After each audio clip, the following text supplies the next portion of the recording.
Welcome into Lemons to Lemonade. My name is Kara, and if you are new here, we are a furniture flipping family located deep in the heart of Texas. We bring you exciting furniture flips for profit, premiering each Friday afternoon. So if you enjoy content like that, do us a favor and hit that subscribe button so you never miss a flip.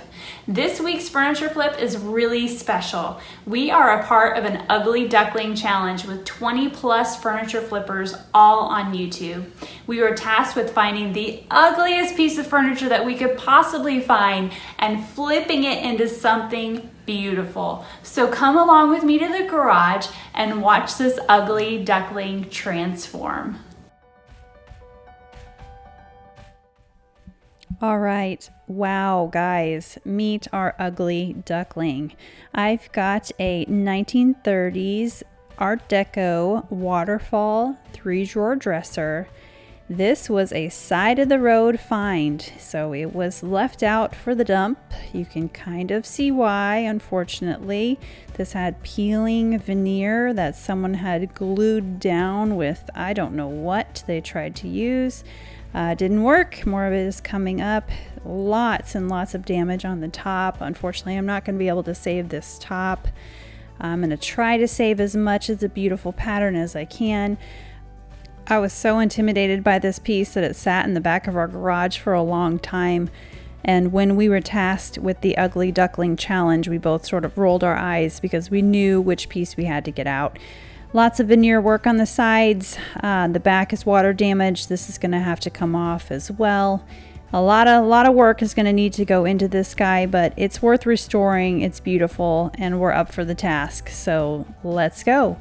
Time to remove the drawers and get them all cleaned out. If you've been here before, you know everything is going to get a good vacuum out first to get out all the cobwebs and whatever else is lurking inside. I like to clean all my pieces with Crud Cutter. I've got it mixed up according to the package directions in my bucket with some warm water, and it's time to give everything a good scrub.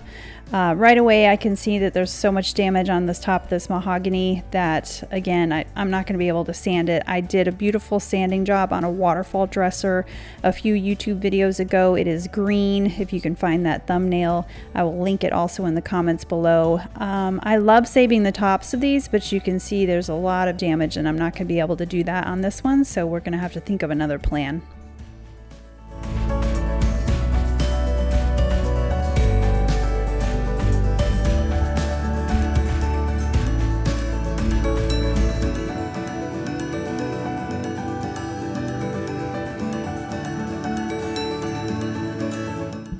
The bottom skirt on this dresser is completely destroyed. It's going to need to go, and then it's missing this Art Deco foot on the other side, so we need to figure out what we're going to do with that as well. We thought we would go ahead and just cut a little 2-inch section for each foot and attach it to the other side. You'll see in a minute what we're doing, but we just have to gently pry this piece off because we're going to use this again.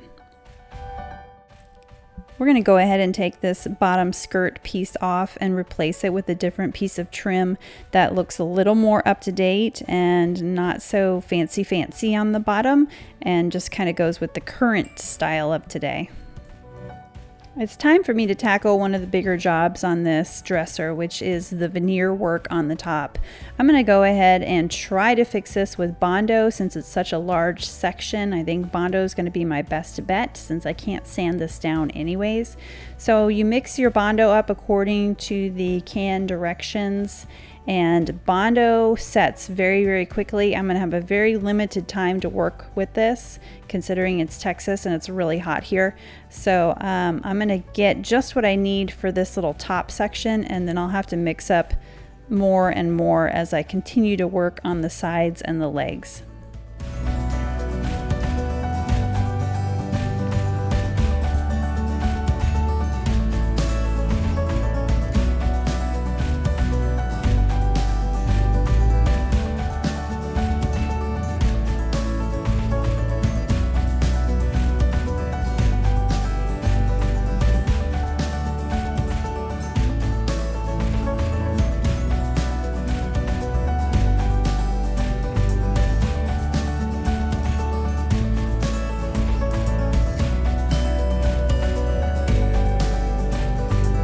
Now that my Bondo is dry, I'm going to use an 80 grit sandpaper pad to knock the Bondo down and make it smooth with the rest of the top of the dresser.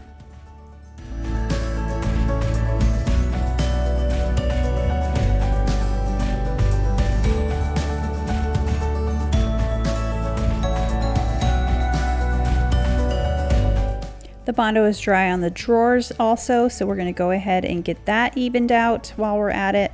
And we are going to do some detail work with these drawers, so we're going to go ahead and sand the drawers down almost to the bare wood, just so there's a nice amount of wood showing and a nice grain pattern in what we can save.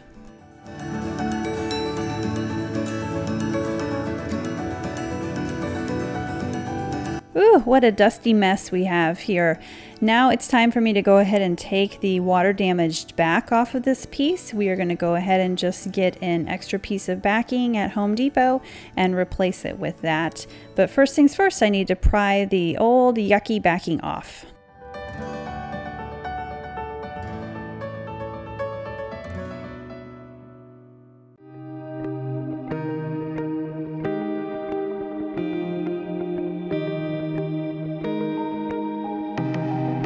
Bye-bye sanding dust.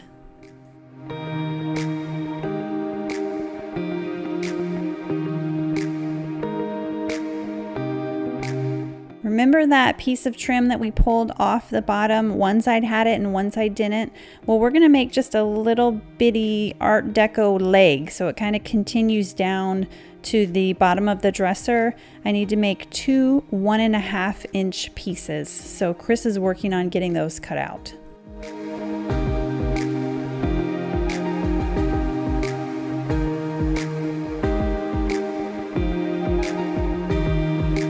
We're going to glue these onto the legs that are showing, so hopefully it looks like it was part of the original piece and just continues down the leg with the Art Deco feel. So I'm using some of my Gorilla wood glue here to attach it to the leg, and then I will use a clamp so this can sit for a few hours and dry really well.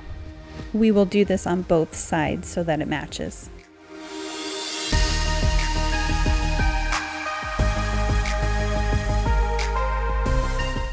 We're going to stain a really pretty pattern onto this piece. So my husband is quite the perfectionist, and he comes in handy when you flip furniture for a living because he's really good at this stuff. So he's in charge of the little detail work here. So we have mapped out a pattern on the dresser to save as much of this beautiful wood as we can. We were really fortunate to pick up a waterfall not too long ago and that we turned green, and I was able to save a lot of that wood, and we did the best we could with this one, but man, it started off in some pretty bad shape. But I think you guys are going to be happy with the end result, especially those of you who don't like painted furniture, because this one was bound for the dumpster, but I'm happy we could do with it what we could.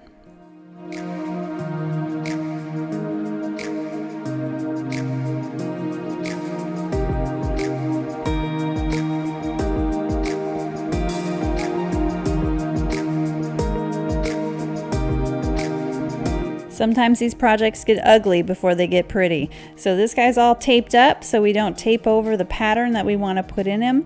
And now we need to cut off the trim piece for the bottom. And I just picked up a really basic piece of trim that we had laying around. It had a little scallop on the bottom. It was going to work perfectly.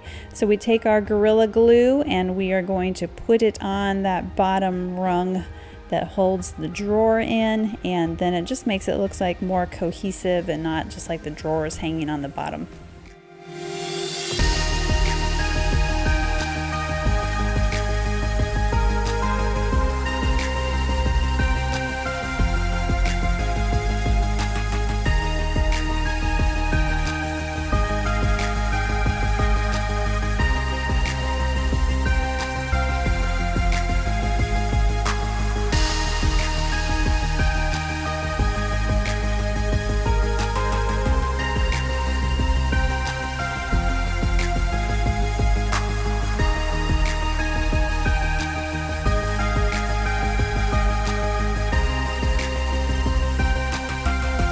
This is a mahogany dresser, so I am going to go ahead and use my shellac primer on this. It has a lot of patchwork done too, so I don't want any surprises with bleed through at the end. We chose the color Caviar by Sherwin. It is their darkest black. It's in their chalk paint formula. I'm going to go ahead and put it into our gravity-fed HVLP sprayer. I like to put it through a strainer first if it's a dark color, and off we go.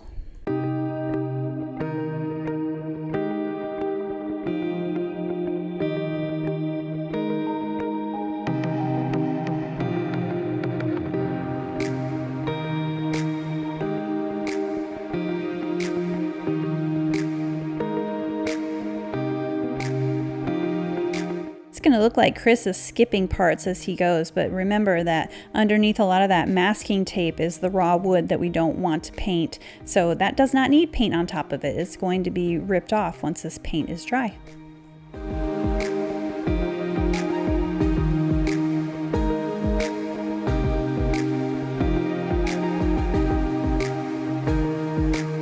Okay, I'm going to give you just a little reveal. You don't get to see all of it until the very end, but I wanted you all to just take a peek at some of this pattern and this zebra wood that we're pulling up underneath this masking tape that we've left. That beautiful grain detail. I'm so excited to show you the rest of it. Stay tuned.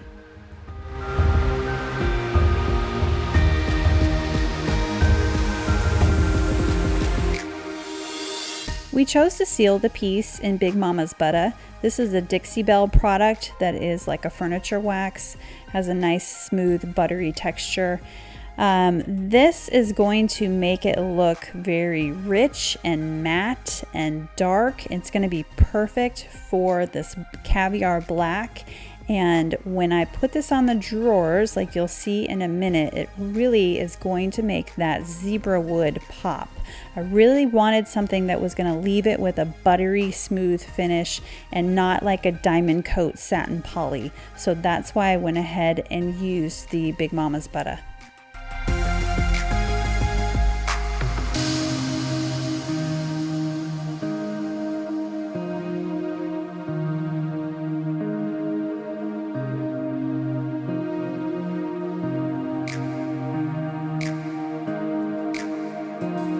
Let it sit for about 5 minutes, let that dry wood soak in all the nice moisture that it can, and then use a lint-free cloth or rag to wipe back the extra.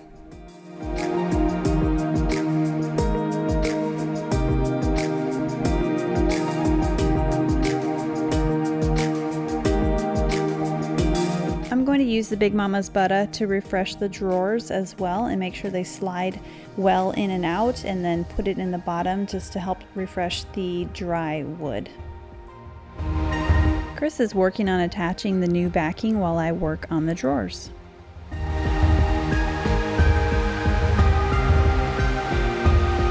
We decided to go with some very demure rubbed bronze knobs, something that wasn't too showy so that the rest of the piece could take the spotlight.